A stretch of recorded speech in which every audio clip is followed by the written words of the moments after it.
যারা জাতীয় পার্টিকে ধরে একটা পরিকল্পনা করছে যে জাতীয় পার্টির মধ্য দিয়ে আওয়ামী লীগারদেরকে নির্বাচনে আনার, তারা আসলে বাংলাদেশে নির্বাচন চায় না, তারা বাংলাদেশে একটা গৃহযুদ্ধ বাঁধাতে চায়। কারণ জাতীয় পার্টি এবং আওয়ামী লীগের উপর মানুষের যে রোষানল, ফ্যাসিবাদ বিরোধী রাজনৈতিক দলগুলোর যে রোষানল কাজ করছে, তারা তো প্রতিরোধ করবে এরা রাস্তায় নামলে। ফলে আপনি তো সুষ্ঠু নির্বাচন করতে পারবেন না এদেরকে নিয়ে। উল্টো যেটা হবে যে একটা গৃহযুদ্ধের মতো পরিস্থিতি তৈরি হবে। ফলে যারা এই পরিকল্পনার সাথে জড়িত তারা আসলে বাংলাদেশের নির্বাচন তো তারা বানচাল করতে চাই, তারা আসলে বাংলাদেশকে একটা দীর্ঘস্থায়ী সংকটের মধ্যে ঠেলে দিতে চাচ্ছে।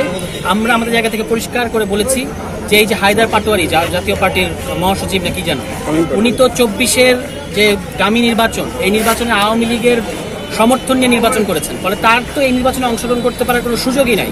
উনি যে আবার গণ অধিকার পরিষদে নিষিদ্ধ চান, উনি যে আবার বিএনপির কাছে চান যে গণতন্ত্রের স্বার্থে, জাতীয় পার্টিকে আমরা কোনো গণতন্ত্রের পক্ষের শক্তি মনে করি না এবং বিএনপিরও এটা কাজ না। বিএনপিকে প্রমাণ করতে হবে যে তারা আসলে জাতীয় পার্টিকে রক্ষা করবে কিনা। তো বিএনপি যখন গত 15 বছর এরকম একটা নির্যাতনের মধ্যে ছিল, তখন জাতীয় পার্টি কোথায় ছিল?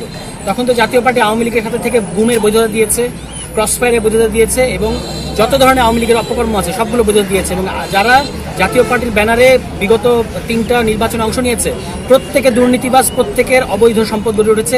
এই সরকারের উচিত তাদের প্রতি নমনীয় না থেকে এই সম্পদগুলো ক্রোক করা এবং তাদেরকে বিচারের আওতায় আনা। তাদেরকে তো নির্বাচনে অংশ নেওয়ার কোনো সুযোগই নাই। এর বাইরে আমরা নানা ধরনের আলামত দেখতে পাচ্ছি, যেমন ধরেন যে ফেব্রুয়ারিতে সুষ্ঠু নির্বাচনের কথা বলা হচ্ছে, কিন্তু সুষ্ঠু নির্বাচনের কোনো পরিবেশ কিন্তু এই মুহূর্তে বাংলাদেশে নাই। নানা ধরনের অস্থিরতা তৈরি করা হচ্ছে পরিকল্পিতভাবে, আবার তৈরি করে সেটা আমাদের উপর চাপিয়ে দেওয়ার চেষ্টা করা হচ্ছে যে আমরা নির্বাচন চাই না। কিন্তু আমরাই কিন্তু সবচেয়ে ফার্ম ওয়েতে বলেছি যে সংস্কার এবং নির্বাচন দুটোই লাগবে, এবং সে দুটো লাগবে বলে আমরা গণপরিষদের কথা বলেছি।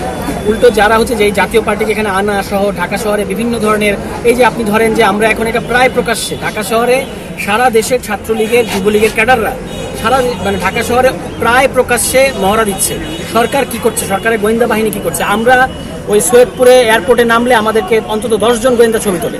তো আপনারা ভাই ছাত্রলীগকে ধরেন, ছাত্রলীগ তো ঢাকা শহরে হাতিরপুল তারপর সহ আপনার যতগুলো জায়গা আছে, উত্তরা কিংবা মগবাজার, এই সমস্ত জায়গায় এখন ছাত্রলীগ একটা বড় ধরনের অপকর্ম করার জন্য প্রস্তুতি নিচ্ছে এবং সেখানে অনেক ধরনের ইনভেস্টমেন্ট হয়েছে।